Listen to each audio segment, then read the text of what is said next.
یعنی فتح مکہ کے دن آپ نے فرمایا ہجرت نہیں رہی لیکن جہاد اور نیت موجود ہے، اور جب تم سے جہاد کے لیے نکلنے کو کہا جائے تو نکل کھڑے ہو جاؤ، یہ حکم آپ نے مکہ کے دن فرمایا تھا۔ پھر فرمایا حکم جہاد گو تم پر بھاری پڑے گا اور اس میں تمہیں مشقت اور تکلیف نظر آئے گی، ممکن ہے کہ قتل بھی کیے جاؤ، ممکن ہے کہ زخمی ہو جائے، پھر سفر کی تکلیفیں بھی ہیں، دشمنوں کی یورش کا مقابلہ بھی ہے، لیکن سمجھو تو ممکن ہے تم برا جانو اور تمہارے لیے اچھا، کیونکہ اسی سے تمہارا غلبہ اور دشمن کی پامالی ہے۔ دشمن اسی چیز سے نشتو نابود ہوگا کہ تم نے جب جرت کر کے اس کا سامنا کیا ہے۔ ان کے مال، ان کے ملک، بلکہ ان کے بال بچے بھی تمہارے قدموں میں گر پڑیں گے پھر، اور یہ بھی ہو سکتا ہے کہ تم کس چیز کو اپنے لیے اچھا جانو وہی تمہارے لیے برا ہو۔ عموماً ایسا ہوتا ہے کہ انسان ایک چیز کو چاہتا ہے لیکن فی الواقع نہ اس میں مصلحت ہوتی ہے نہ خیر و برکت ہوتی ہے۔ اب دیکھیں کہ یہ بات موضوع سے، ٹاپک سے ہٹ کے ہے، لیکن میں آپ کو ایک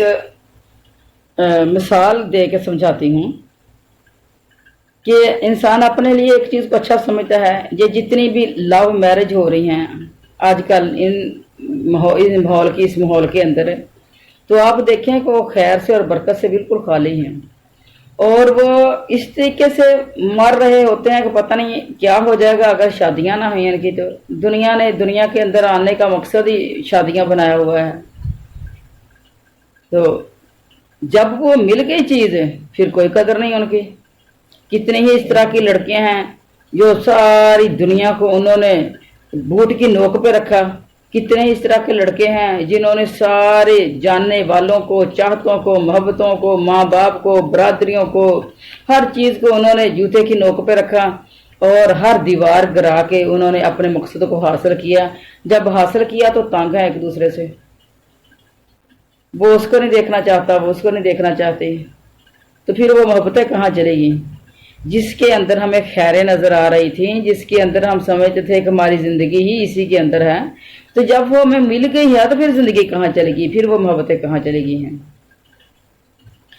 تو یہ ہے وہ چیز ہے کہ ایک چیز جس کو تم پسند کرو، ہو سکتا ہے تمہارے لیے اس کے اندر کوئی خیر نہ ہو، اور ایک وہ چیز جس کو تم اپنے لیے شر سمجھو وہی تمہارے لیے خیر بن جاتی ہے۔ اچھا، دوسری چیز ہے اسی طرح گو تم جہاد نہ کرنے میں اچھائی سمجھو، دراصل وہ تمہارے لیے زبردست برائی ہے، کیونکہ اس سے دشمن تمہارے اوپر غالب آ جائے گا، دنیا میں قدم ٹکانے کو تمہیں جگہ بھی نہ ملے گی۔ تمام کاموں کے انجام کا علم محض اللہ تعالیٰ کو ہے، وہی جانتا ہے کہ کون سا کام تمہارے لیے انجام کے لحاظ سے اچھا ہے اور کون سا برا ہے، اور اسی کام کا حکم دیتا ہے جس میں تمہارے لیے دونوں جہان کی بہتری ہو۔ اس کے احکام دل و جان سے قبول کر لیا کرو اور اس کے ہر حکم کو کشادہ پسانی سے مان لیا کرو، اسی میں تمہاری بھلائی اور عمدگی ہے۔ اچھا، تو یہ کام بعض اوقات یہاں جہاد قتال کا ذکر ہو رہا ہے اور ساتھ یہ بھی ذکر ہو رہا ہے کہ تمہیں پتہ نہیں کہ تمہارے حق میں کیا چیز ہے وہ خیر ہے اور کیا چیز ہے وہ شر ہے، اللہ جانتا ہے اور تم نہیں جانتے۔ تو اس کے بارے میں دنیا کا ہم نے کوئی کام کرنا ہو، یعنی رشتہ کرنا ہے، کوئی کاروبار کرنا ہے، کوئی سفر کرنا ہے، کوئی کسی کے ساتھ کوئی تعاون کرنا ہے، تو کوئی بھی کام ہے تو اس کے اندر استخارہ کرنے کا ہمارے نبی نے حکم دیا ہے، اور صحابہ کرام فرماتے ہیں کہ استخارہ کی آیت نبی کریم صلی اللہ علیہ وسلم ہمیں اس طریقے سے سکھاتے تھے جس طرح قرآن پاک کی کوئی آیت سکھائی جاتی ہے۔ تو انشاءاللہ نا میں یہ بھی استخارہ کی بھی آیت جو ہے وہ آپ کو دوں گی، استخارہ کی دعا اور استخارہ کرنے کا طریقہ آپ کو سکھاؤں گی میں، تو انشاءاللہ آپ کوئی بھی کام کریں گے تو آپ اس کو معمول بنا لینا زندگی کا، تو انشاءاللہ زندگی بہت ہی آسان ہو جاتی ہے، ہر کام کرنے کے اندر بہت زیادہ آسانی ہو جاتی ہے اس کے اندر، کہ بندے کا ایک ذہن بن جاتا ہے، بعض اوقات بندے کو خواب بھی آ جاتا ہے اچھا، تو جس سے بندہ اچھا شگون لے لیتا ہے کہ یہ بات میرے حق میں ٹھیک رہے گی، اور بعض اوقات خواب نہیں بھی آتا لیکن ایک بندے کا ایک ذہن جو ہے وہ پازیٹیو ہو جاتا ہے کہ میں اس کو کر لوں یا میں اس کو نہ کروں، یہ ایک ذہن ہو جاتا ہے اور پھر اس کے اندر خیر ہوتی ہے۔ تو استخارہ کا مطلب یہی ہے کہ اللہ سے خیر مانگنا۔ تو انشاءاللہ میں اس کی بھی آپ کو جو طریقہ کار سکھاؤں گی۔ اچھا آگے چلتے ہیں۔ یسألونک، وہ تجھ سے سوال کرتے ہیں، عن الشہر الحرام، حرام لفظ ہے حرمت سے، احترام سے، حرمت والے مہینے کے متعلق۔ شہر ہوتا ہے مہینہ، حرام حرمت والا، حرمت والے مہینے کے متعلق وہ تجھ سے پوچھتے ہیں، قتال فی ہے، اس میں لڑنے کے بارے میں، قتال لڑائی کرنے، کل کہہ دیجئے، قتال فیہ کبیر، اس میں لڑنا بہت بڑا گناہ ہے۔ اور آپ کو میں نے بتایا تھا نا حرمت والے مہینے 4 ہیں، 3 تو جو لگاتار آتے ہیں، ذوالقعدہ، ذی الحجہ اور محرم، اور 1 مہینہ ہے شعبان کا۔ ان 4 مہینوں کے اندر لڑائی جھگڑا نہیں کرنا، نہ ملکوں کے ساتھ، نہ لوگوں کے ساتھ، نہ گھر نہ باہر۔ لڑائی جھگڑا ان 4 مہینوں کے اندر منع ہے۔ جب سے اللہ تعالیٰ نے کائنات کو بنایا تو یہ 4 مہینے حرمت والے بنائے، اور ان حرمت والے مہینوں کا احترام مشرکین مکہ بھی کیا کرتے تھے، اور اس روایت کو اسلام نے بھی جاری رکھا۔ اسلام میں بھی یہ چیز جاری رہی کہ 4 مہینوں کی حرمت ہے۔ اچھا، اس کے اندر لڑائی کرنی بڑا گناہ ہے، وصدن، اور روکنا ہے، عن سبیل اللہ، اللہ کی راہ سے، وکفر، اور کفر کرنا ہے، بھی اس کے ساتھ، والمسجد الحرام، مسجد حرام سے، یعنی مسجد حرام سے روکنا ہے، وَإِخْرَاجُ أَهْلِهِ، اور نکالنا اس کے رہنے والے، اخراج خارج کرنا، اہلہ اس کے رہنے والے، منہ اس سے، اکبر زیادہ بڑا ہے، عند اللہ اللہ کے نزدیک، والفتنہ تو، اور جو فتنہ ہے، اکبر بڑا ہے، من القتل قتل سے، فتنہ جو ہے یہ قتل سے بھی بڑا ہے، قتل سے بھی یعنی یہ برا ہے، ولا یزالون، اور وہ ہمیشہ رہیں گے، یقاتلونکم، لڑتے تم سے، حتیٰ جہاں تک کہ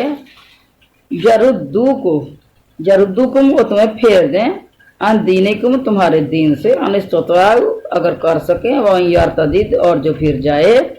یہ میں یرتدد لفظ ہے مرتد ہونے سے، اور ہم اپنی زبان میں کہتے ہیں مرتد، تو یہ مرتد ہو جانا اسلام سے پھر جانے کو کہا جاتا ہے۔ منکم، تم میں سے، عن دینہ، اپنے دین سے، فیموت، اور پھر مر جائے، وہو کافرون، اس حال میں کہ وہ کافر ہو، فاولئک، تو یہ لوگ، حابطت، برباد ہو گئے، ضائع ہو گئے، اعمالہم، ان کے اعمال، فی الدنیا والآخرہ، دنیا میں بھی آخرت میں بھی، واولئک اصحاب النار، اور یہی لوگ جو ہیں آگ کے ساتھی ہیں، اصحاب النار، اصحاب ساتھی سے لفظ ہے، آگ کے ساتھی یعنی آگ والے، ہم فیہا خالدون، اور وہ اس میں ہمیشہ رہیں گے۔ اچھا، اس کی پہلے ایکسپلین کرتے ہیں کہ یہ آیات کس بارے میں نازل ہوئیں اور کون پوچھ رہے ہیں۔ لوگ تو اسے پوچھتے ہیں حرمت والے مہینوں میں لڑائی کی بارے میں سوال کرتے ہیں، تو کیا ان میں لڑائی کرنا تو کبیرہ گناہ ہے، لیکن اللہ کی راہ سے روکنا، اس کے ساتھ کفر کرنا، اور مسجد حرام سے روکنا، اور وہاں کے رہنے والوں کو وہاں سے نکالنا، یہ اللہ کے نزدیک اس سے بھی بڑا ہے، یعنی یہ قتل سے بھی بڑا چیز ہے، یہ فتنہ قتل سے بھی بڑا ہے۔ یہ لوگ تم سے لڑائی بڑائی کرتے ہی رہیں گے، یہاں تک کہ اگر ان سے ہو سکے تو تمہیں تمہارے دین سے پھیر دیں گے، اور تم سے جو لوگ اپنے دین سے پلٹ جائیں اور اسی کفر کی حالت میں مریں، تو ان کے اعمال دنیاوی بھی اور اخروی بھی سارے غارت ہو جائیں گے، یہ لوگ جہنمی ہوں گے اور ہمیشہ ہمیشہ جہنم میں ہی رہیں گے۔ استغفر اللہ تعالی۔ اس آیت کے بارے میں کہا جاتا ہے کہ نبی کریم صلی اللہ علیہ وسلم نے ایک جماعت کو بھیجا اور اس کا امیر حضرت ابو عبیدہ بن جراح کو بنایا۔ جب وہ جانے لگے تو نبی کریم صلی اللہ علیہ وسلم سے جدائی کے صدمے سے رو دیے، اپنے نے روک لیا، اور ان کے بدلے حضرت عبداللہ بن حجش کو سردار لشکر مقرر کیا، اور انہیں ایک خط دے کے لکھ کر دیا اور فرمایا کہ جب تک تم بطن نخلا میں نہ پہنچو اس خط کو نہ پڑھنا۔